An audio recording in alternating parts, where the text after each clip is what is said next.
Et pour parler, mesdames et messieurs, de cette résolution adoptée, nous sommes avec Driss Aissaoui, analyste politique.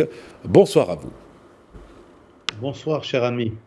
Après donc 8 mois de guerre à Gaza et plus de 37 000 Gazaouis tués, c'est la première fois que les pays du Conseil de sécurité de l'ONU se mettent d'accord sur une résolution de trêve, en l'occurrence sur une proposition américaine. Pourquoi aujourd'hui et qu'est-ce qui a changé entre-temps ? Je pense que tous les observateurs, sincèrement, et les analystes ont attendu trop longtemps. Et on a vu couler beaucoup de sang. On a vu des victimes. On a vu un comportement au niveau de Netanyahou et son équipe qui n'ont pas voulu entendre parler de cessez-le-feu, parce que pour eux, la seule solution qui existe, c'est l'éradication définitive du Hamas.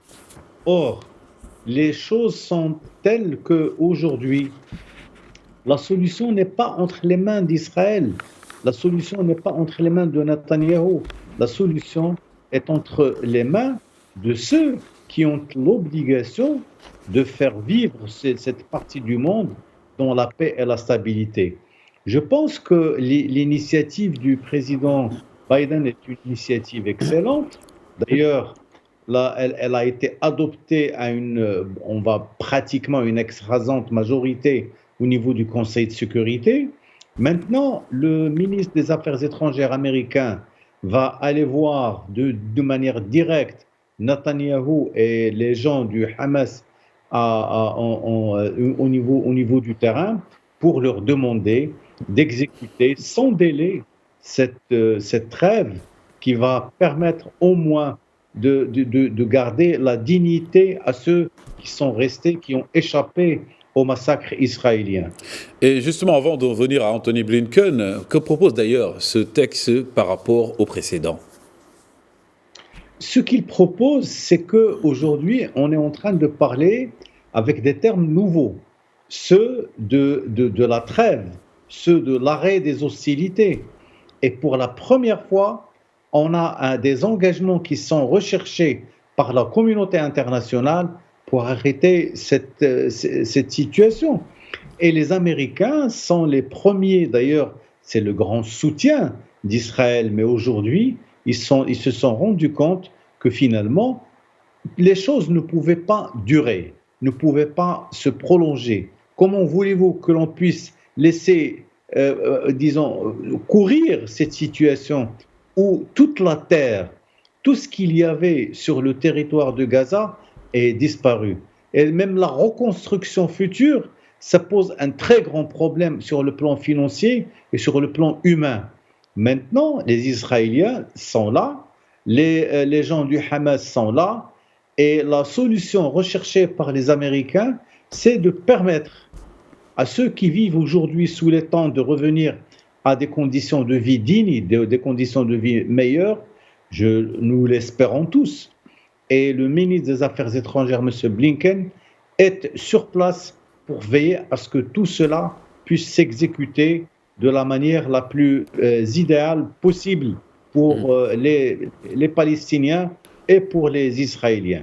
Vous parlez donc tout de suite d'Anthony Blinken. Donc aujourd'hui d'ailleurs, tous les regards sont tournés vers le Hamas. Anthony Blinken qui est aujourd'hui donc au Moyen-Orient pour discuter de ce plan. Est-ce une forme de grande pression internationale pour le Hamas ? C'est une excellente question parce qu'on est en train de voir, parce qu'il fallait amener justement cette pression. Personne ne pouvait en parler parce que Netanyahou ne veut rien entendre.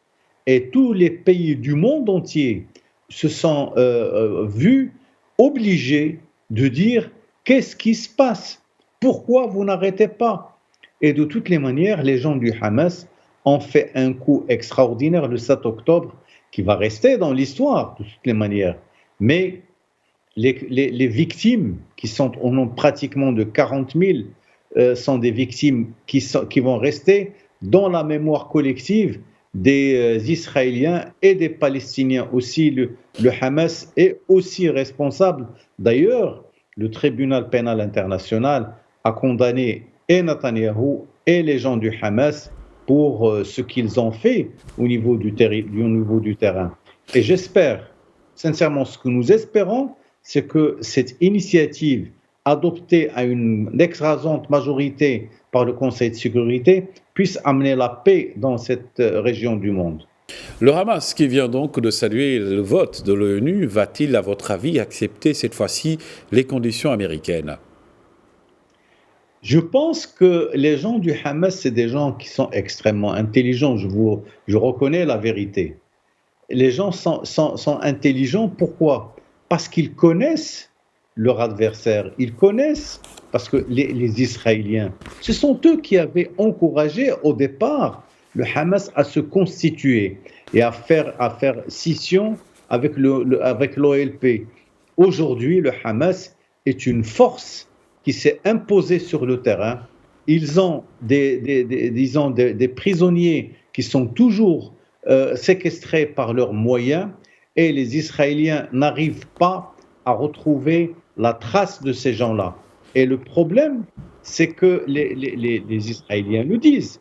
Les gens du Hamas ont mis la plupart de leurs prisonniers mélangés à des civils. Et c'est pour ça que souvent, quand ils vont chercher les prisonniers, ils font des victimes graves et à tous les niveaux. Ça se chiffre en centaines de milliers le nombre de victimes qu'il y a ici. Et je pense que cette initiative, avec les États-Unis, avec les pays du Conseil de sécurité, je pense que les gens du Hamas vont très certainement entendre raison et trouver un moyen d'aller vers la table de négociation et discuter avec Israël. Discuter avec Israël, bien évidemment. Merci à vous, Driss Raissaoui. Je rappelle donc que vous êtes en direct de Rabat, analyste politique. Vous reveniez avec nous sur cette résolution votée par le Conseil de l'ONU portant sur cet accord de trêve proposé par les États-Unis. Merci.